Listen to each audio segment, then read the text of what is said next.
వాసన పసిగట్టి ఆ క్యాండిడేట్ని గుర్తుపడతాయి కొన్ని కిలోమీటర్ల వరకు. ఎందుకు అంటే అక్కడ గ్రాణ కోశాలు కుక్కలో బాగా అభివృద్ధి చెందుతాయి, గ్రాణ మార్గాలు. సో వాటి ట్రైనింగ్ ఇస్తే ఇంకెక్కువ గుర్తుపడతాయి అన్నట్టు. ఇట్లా అనింద భాగం, శ్వాస భాగం, గ్రాణ భాగం అనేది నాసికా కక్షలో ఉంటుంది. నెక్స్ట్ నాసికా గ్రసని.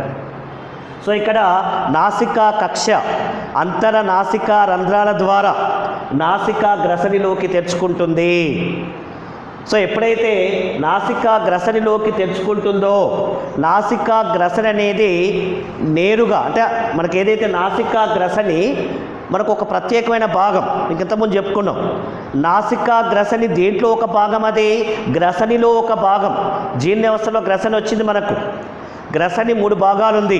పైన ఉంటే నాసికా గ్రసని, మధ్యలో ఉంటే ముఖ గ్రసని, కింద ఉంటే స్వరపేటికా గ్రసని. మరి ఇక్కడ నాసికా గ్రసని దేంట్లో ఒక భాగం, గ్రసనిలో ఒక భాగంగా మనం గుర్తుపెట్టుకోవాలి. సో అందుకనే నాసికా గ్రసని ఒక గ్రసనిలో ఒక భాగం. ఈ నాసికా గ్రసని ముఖ గ్రసనిలోకి దారి తీస్తుంది. నాసికా గ్రసని ముఖ గ్రసనిలోకి దారి తీస్తుందనే విషయాన్ని గమనించాలి. సో ఇక్కడ నాసికా గ్రసని మరియు వాయునాళం రెండూ కూడా స్వరపేటికా గ్రసనిలోకి తెచ్చుకుంటాయి. అంటే నాసికా గ్రసని వాయునాళం రెండూ కూడా స్వరపేటిక గ్రసనిలోకి తెచ్చుకుంటుంది. కాబట్టి ముఖ గ్రసని కూడా దేంట్లో తెచ్చుకుంటుందని చెప్పాలి, నాసికా గ్రసనిలోకి తెచ్చుకుంటుంది. నాసికా గ్రసని స్వరపేటిక గ్రసనిలోకి తెచ్చుకుంటుంది. సో ఇక్కడ నాసికా గ్రసని లోపల కూడా అంటే ముఖ గ్రసని ఏదో అక్కడ ఒక నాళము చేరుతుంది. అక్కడ దాన్ని యూస్టేచియన్ నాళం అంటారు. యూస్టేచియన్ నాళం అంటారు. సో ఇక్కడ యూస్టేచియన్ నాళం అనేది ప్రత్యేకంగా మనకు కనిపిస్తుంది అనే విషయాన్ని మనం గమనించాలి. సో ఇక్కడ అందుకనే నాసికా గ్రసని యూస్టేచియన్ నాళం అనేది లోపలికి తెచ్చుకొని ఉంటుంది. చివరికి ఇది స్వరపేటిక గ్రసనిలోకి తెచ్చుకోవడం అనేటువంటిది జరుగుతుందనే విషయాన్ని మనం గమనించాలి. సో ఇక్కడ నాసికా గ్రసని ఏం పని చేస్తుంది, మరి ఇక్కడ ఏం పని చేయాలి నాసికా గ్రసని అంటే గాలిని ఆహార మార్గాన్ని క్రాస్ చేసే భాగమే గ్రసని అని చెప్పుకున్నాం. అంటే మనం తీసుకునేటువంటి ఏదైతే ఆహారం ఉందో, పీల్చే గాలి ఏదైతే ఉందో, ఈ ముఖ గ్రసని స్వరపేటికా గ్రసని 2 నిర్దిష్ట భాగాలుగా వేరు చేస్తుంది. ఒకదాన్ని ఆహార మార్గంగా చెప్తున్నాం, మరొక దాన్ని వాయు మార్గంగా చెప్తున్నాం. అయితే ఆహార మార్గం అనేది ఎక్కడికి పోవాలి, ఆహార వాహికలోకి చేరాలి. వాయు మార్గం ఎక్కడికి పోవాలి, కంఠపిలం ద్వారా వాయునాళంలోకి చేరాలి. వాయునాళం నుంచి శ్వాసనాళికలు, శ్వాసనాళాలు చివరికి ఊపిరితిత్తులకి చేరుతూ ఉంటాయి. అంటే ఇట్లా అన్నట్టు. అంటే ఇక్కడ మనకు ఆ విధంగా అభివృద్ధి చెంది ఉంటుంది నాసికా గ్రసని. సో అందుకనే నాసికా గ్రసని స్వరపేటిక గ్రసనిలోకి తెచ్చుకుంటుంది. స్వరపేటిక గ్రసని పైన ఏముంటుంది, కంఠబిలం ఉంటుంది. సో కంఠబిలం పైన ఏముండాలి, స్థితిస్థాపక ముద్దులాస్థితో నిర్మితమైన ఏముంటుంది, మనకు ఒక మూత లాంటి పదార్థం ఉంటుందని చెప్పినా ఇంతకుముందు జీర్ణ వ్యవస్థలో ఎక్కడది కంఠబిలం పైన ఉపజివ్వక అని చెప్పాలి. సో ఉపజివ్వక ఒక మూత వలె పనిచేస్తుంది. ఒక తలుపు డోర్ ఉంటే డోర్ పెట్టేస్తే లోపలికి రాలేం, డోర్ తీస్తే లోపలికి వస్తాం. అంటే కంఠబిలములోకి ఆహారం పడకుండా ముదులాసితో నిర్మితమైన ఏముంటుంది, ఉపజివ్వక ఉంటుంది. కంఠబిలములోకి ఆహారం స్వరపేటి గ్రసలోకి రానివ్వదు. ఓన్లీ గాలిని మాత్రమే, వాయు మార్గాన్ని మాత్రమే లోపలికి అనుమతిస్తుంది. అలా నాసికా గ్రసని ఆహార మార్గం వాయు మార్గం నిర్దిష్టంగా ఉండి పైన గాలి కింద ఆహారాన్ని పంపించడంలో కీలక పాత్ర పోషిస్తుంది. దీనికి ముఖ గ్రసని స్వరపేటికా గ్రసని యూస్టేచియన్ నాళం కూడా ఎక్కువగా పనిచేస్తున్న విషయాన్ని మనం తెలుసుకోవాలి. నెక్స్ట్ అలాగే నాసికా గ్రసని దేంట్లో తెచ్చుకుంటుందని చెప్పినా స్వరపేటికా గ్రసనిలోకి తెచ్చుకుంటుంది. సో ఇక్కడ స్వరపేటిక కూడా వెరీ ఇంపార్టెంట్. దీని సౌండ్ బాక్స్ అంటాం. సో స్వరపేటిక, దీన్ని ధ్వనిపేటిక, ధ్వని ఉత్పాదక కేంద్రంలాగా పిలుస్తారు. సో మనం ఈరోజు మాట్లాడుతున్నామంటే కారణం ఏంటి, స్వరపేటిక. మనం మాట్లాడుతున్నట్టే కారణం ఏంటి, స్వరపేటిక. ఒకసారి ఎంసెట్లో అడిగిండు, స్వరపేటిక ఈ కింది ఏ జంతువుల్లో లోపిస్తుంది అంటే జిరాఫీ. సో జిరాఫీలో స్వరపేటిక ఉండదు, అందుకని స్వరపేటిక లేనిది అది అరవలేదు. సో అందుకనే జిరాఫీ అనేది ఎక్కువగా అరవదు. అదే గాడిద, గుర్రం ఇక కదిలిస్తేనే మరి ఎట్లా అరుస్తుందో మనకు తెలుసు. అంటే అక్కడ స్వరపేటిక బాగా అభివృద్ధి చెందిన విషయాన్ని మనం గమనించాలి. సో స్వరపేటిక అనేది మనకు ఒక కీలకమైన భాగం. సో స్వరపేటిక ఒక ముదులాస్థితో నిర్మితమైనటువంటి భాగం.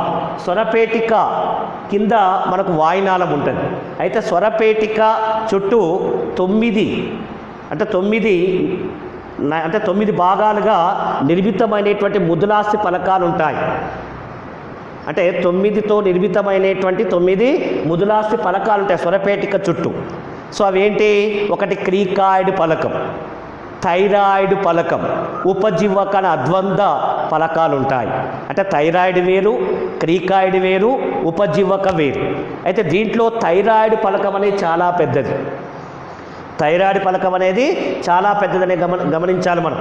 అయితే ఎక్కడైతే థైరాయిడ్ ఫలకం ఉందో దాని చుట్టూ ఎడమ కుడివైపున 2 స్థితిస్థాపక శంఖాకార ముదులాస్థి ఫలకాలు ఉంటాయి.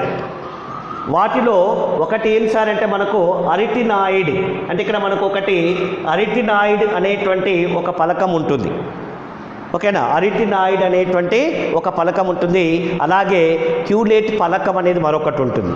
అంటే ఇక్కడ అరిటినాయిడ్ ఫలకాలు కూడా చాలా ఇంపార్టెంట్ మనకు. సో థైరాయిడ్ ఫలకం వెరీ ఇంపార్టెంట్, పెద్దదిగా ఉంటుంది థైరాయిడ్ ఫలకం. సో అందుకనే ఈ థైరాయిడ్ ఫలకం అనేది నేరుగా స్వరపేటిక గ్రసనిలోకి తెచ్చుకుంటుంది. థైరాయిడ్ ఫలకం ఉంది కాబట్టి తాలువు పై భాగాన మన నాసికా కక్షగా కింది భాగాన ఒక ఆహార భాగంగా మనకు వేరు చేస్తున్న విషయాన్ని గమనించాలి.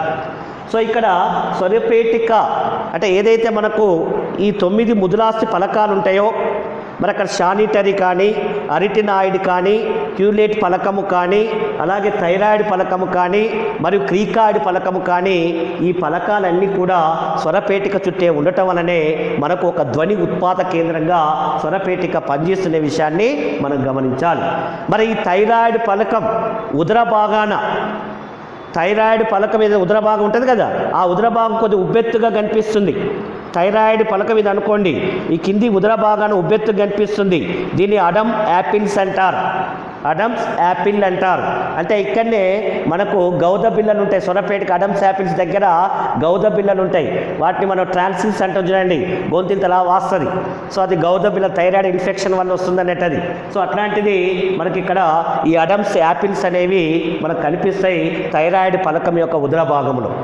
అలాగే థైరాయిడ్ ఫలకం ఏదైతే ఉంటుందో అక్కడ మనకు దాని కింద ఏముంటుందని చెప్పిన అరిటినాయిడ్ స్వరతంతువులు ఉంటాయని చెప్పిన అరిటినాయిడ్.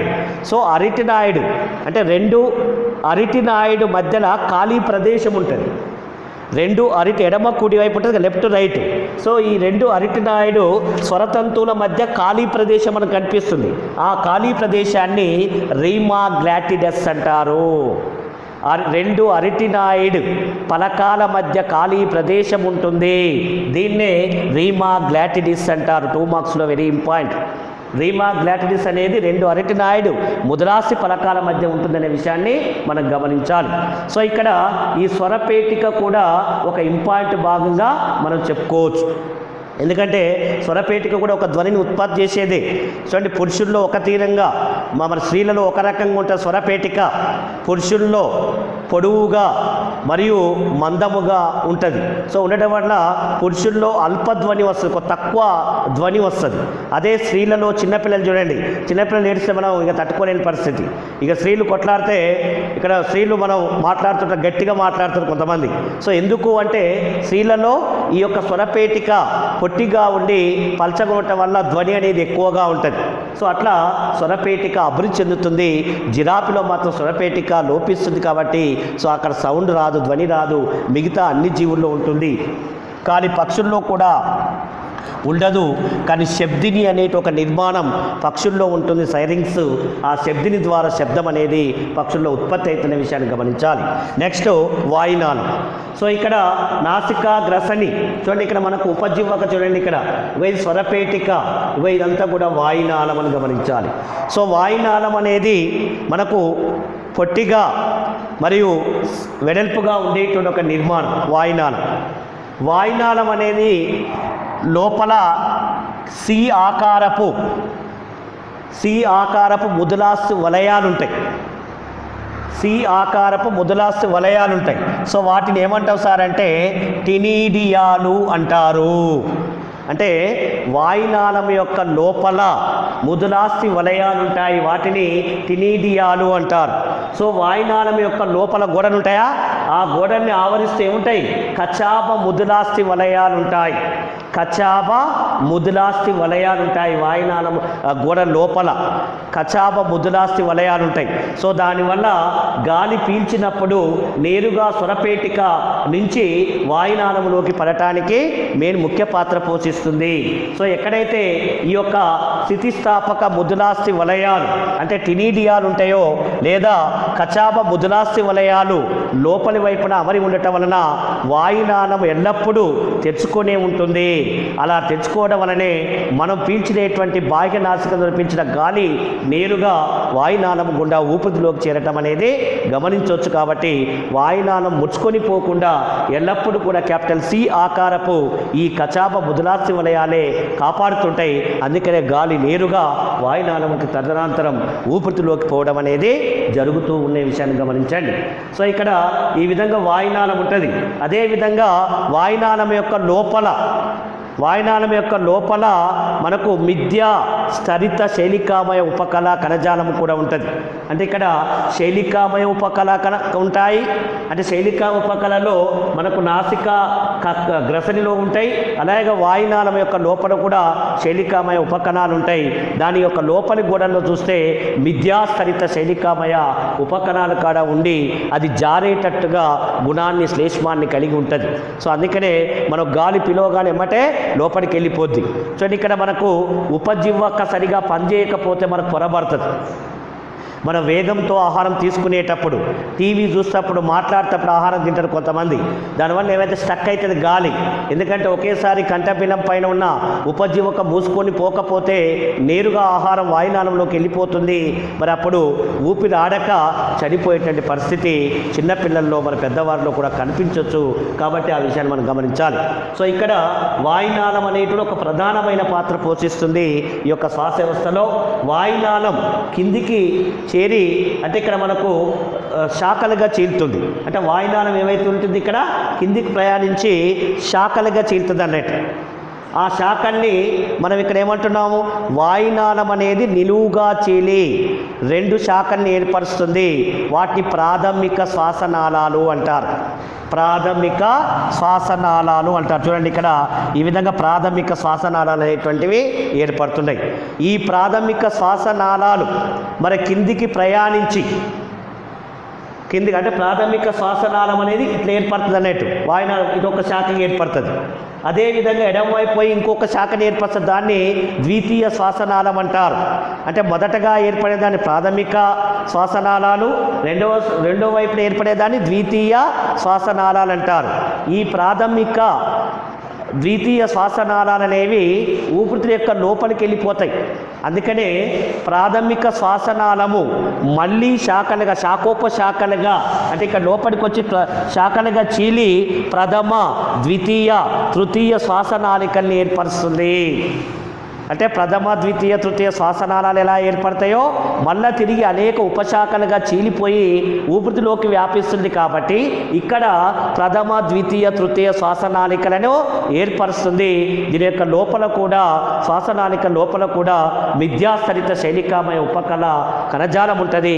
దానివల్లనే దుమ్ము, ధూళి కూడా లోపలి పైన అక్కడ పట్టేస్తుంది. దానివల్ల శ్వాసక్రియకు ఆటంకం కలగకుండా కాపాడుతున్న విషయాన్ని మనం తెలుసుకోవాలి. సో ఇక్కడ ఈ విధంగా వాయునాళం అనేది లోపలికి ప్రయాణించి మరి ప్రథమ, ద్వితీయ, తృతీయ శ్వాసనాళికలుగా చీలుతుంది. ప్రతి శ్వాసనాళిక ఏదైతే ఉందో దాని చుట్టూ అంటే ప్రతి శ్వాసనాళిక అనేవి దాని చుట్టూ ఏం చేస్తుంది సార్ అంటే ఈ యొక్క శ్వాసనాళికల్ని ఏర్పరుస్తుంది.